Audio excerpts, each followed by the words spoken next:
właśnie młodego chłopaka, jedna ze świetnych ról Marka Conrada, który przybywa do hotelu i do restauracji i przebywa kolejne szczeble tej kariery. Pierwsza rzecz, która tutaj zwraca uwagę, to jest to, jak wnikliwie, czy też w złożony sposób pokazuje Majewski właśnie przypadki ludzkiej kariery. Tak? To znaczy tę karierę w ramach tego systemu, do którego bohater trafił, zawdzięcza on w równym stopniu sobie, swoim talentom, temu, że jest bystry, prawda, szybko się uczy, ale też temu, że ma prezencję, temu, że się podoba, temu, że ma pewien urok i lubią go zarówno szefowie, jak też różne kobiety, prawda, które też pracują w tej restauracji. Ma urok, z którego też umie korzystać, prawda? Ma też szczęście, to znaczy w przeciwieństwie do niektórych swoich innych kolegów nieczęsto zdarza mu się znaleźć w niewłaściwym miejscu w tej rzeczywistości, która, można powiedzieć, jest najeżona rozmaitymi pułapkami czyhającymi, tak, na adeptów wiedzy kelnerskiej.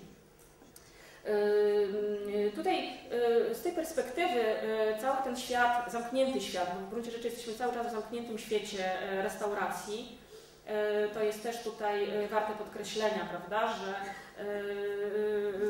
system pracy, pełna kontrola nad prywatnością pracowników i to, że, prawda, wychodne jest raz na jakiś czas, jest właśnie takim wyjściem do innego świata, tutaj jest mocno podkreślone. Jesteśmy właśnie w gruncie rzeczy w zamkniętej rzeczywistości, z której albo można zupełnie wylecieć, ewentualnie można, prawda, zmieniać pozycję w jej obrębie, ale niemal nie istnieją, by tak rzec, śluzy z resztą świata. Tak przedstawiona rzeczywistość od pierwszego momentu niemal, kiedy zachwycony Romek, tak ma na imię bohater, przygląda się z góry, prawda, sali restauracyjnej wypełnionej gośćmi, między którymi umiejętnie lawirują kelnerzy. Ta przedstawiona rzeczywistość może być z jednej strony właśnie modelem takiego świata zamkniętego, w którym obserwujemy, jak człowiek sobie radzi. Tak? To znaczy z jednej strony jest to taka historia dostosowywania się, właśnie szybkiego chwytania tego, co należy robić, dosłownie historia przystosowywania się, adaptacji, ale z drugiej strony historia tego, jak próbować, czy na ile to jest możliwe, żeby w takim układzie zachować jakąś godność. Przypomnę, z jednej strony właśnie jest tutaj, to jest miejsce pracy, prawda,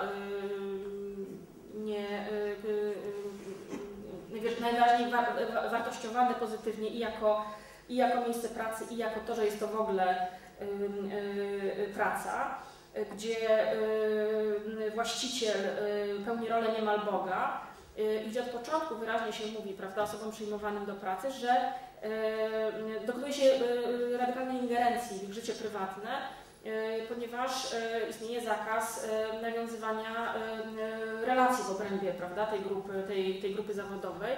Część osób mieszka na terenie restauracji, znaczy tego całego obiektu, prawda, hotelowego. Wyraźnie jednak nie mają prawa do prywatności. Więc to jest model tego, jak można powiedzieć, funkcjonuje społeczeństwo. Z jednej strony właśnie wmuszając, prawda, jakby bohatera, człowieka w swoje tryby, z drugiej strony nieuchronnie i nieustannie stawiając go w różnych sytuacjach, w których musi dokonywać wyboru pomiędzy na przykład przystosowaniem, a lojalnością wobec przyjaciół. I to jest tutaj w wielu miejscach, prawda, pokazane. To dostosowywanie się zresztą dotyczy nie tylko takiego konformizmu, można powiedzieć, służebnego, prawda, służalczego, to znaczy wobec hotelu, restauracji czy wobec właściciela, ale również na przykład przejmowania cech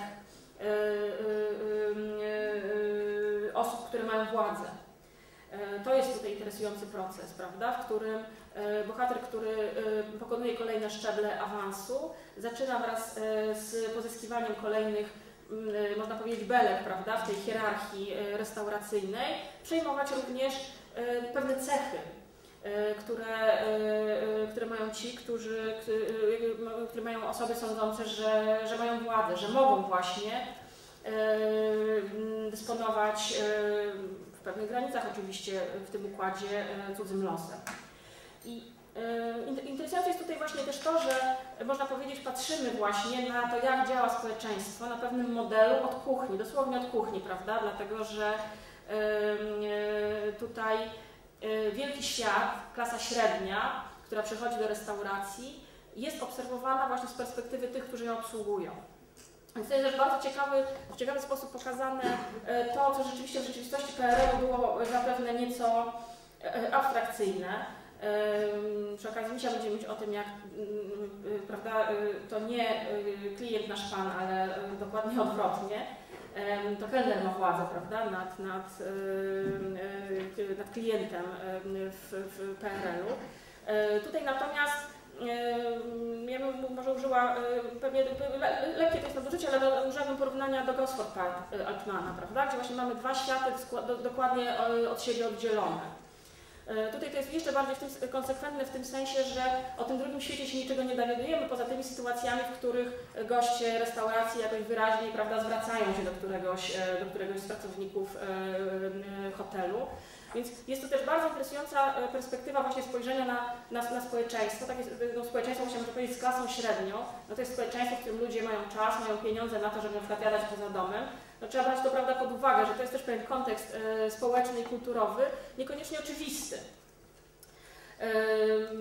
W kontekście pierwszej połowy lat 70. oczywiście jest tak, że ten układ, ten system, który tutaj dokonuje pewnej operacji mentalnej na bohaterze, po części go wsysając, po części zmuszając do dostawania oporu,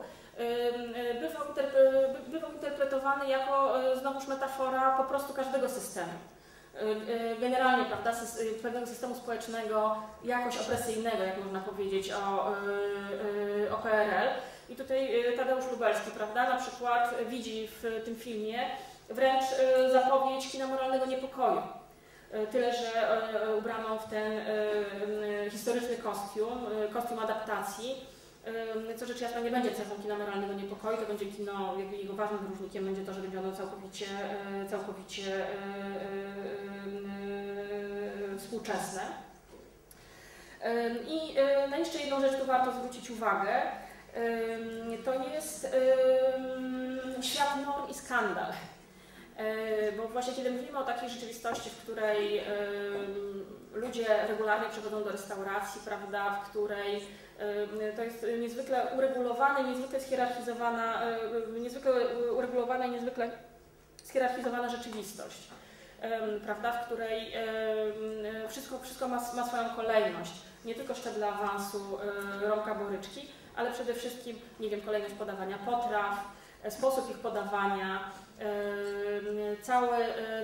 cały porządek dnia w takiej restauracji, prawda? Od momentu, w którym przychodzą pierwsi goście, po moment, w którym się wszystko po kolei sprząta, liczy naczynia itd., itd. To jest świat, o którym można powiedzieć, że sprawia wrażenie niezwykle ustabilizowanego, niezwykle unormowanego. Świat właśnie takich bezpiecznych reguł, określających całość ludzkiego funkcjonowania w najrobniejszych właśnie szczegółach, bo w gruncie rzeczy te regulacje są rzeczywiście daleko idące. I rzeczywistość, a z drugiej strony właśnie jest tutaj ta rzeczywistość skandalu, to znaczy taki moment w tej mikroskali, jaką w tym mikrospołeczeństwie, prawda, jakim jest cała ta przedstawiona tu załoga, następuje moment skandalu właśnie. Znaczy, tu możemy też śledzić tego, czym jest taka chwila, kiedy najczęściej ludzkie namiętności, bo to jest zwykle, prawda, przyczyna skandalu, które wymykają się tym normom, tym regulacjom, które tak precyzyjnie określają, jak się mamy zachowywać, co mamy mówić, jakie emocje okazywać, a może nawet jakie emocje czuć. Nagle, prawda, ten gorset pęka i tak właśnie pojawia się skandal. Jak mówię, no tutaj oczywiście wszystko jest w tej mikroskali, ale też może dzięki temu jest to całkiem, wydaje się, skuteczny model pokazania pewnych mechanizmów społecznych, wcale też niejednoznacznych. Tutaj oczywiście są postacie mniej bardziej sympatyczne, już nie mówiąc, prawda, o samych tkliwych uczuciach, które może budzić młody Marek Konrad w świetnej roli. Ale nawet prawda, te postacie, które tutaj są jakoś pokazywane jako negatywne, świetna rola też Romana Lincolniego tutaj jako właśnie starszego kelnera Fornalskiego. Tutaj nie są, jakby są pokazane w pewnej złożoności, prawda? Niezależnie od tego, jak się znajdują w tym systemie, w tej hierarchii i jakiego rodzaju użytek z niego robią. Wydaje mi się, że to jest naprawdę taka mała ze względu na długość, zwłaszcza w porównaniu do Ziemi Obiecanej, mała perła polskiego kina. Z dużą urodą też sfilmowana przez czechosłowackiego operatora Mirosława Ondrzyczka w pięknych wnętrzach. Także myślę, sama przyjemność ten seans.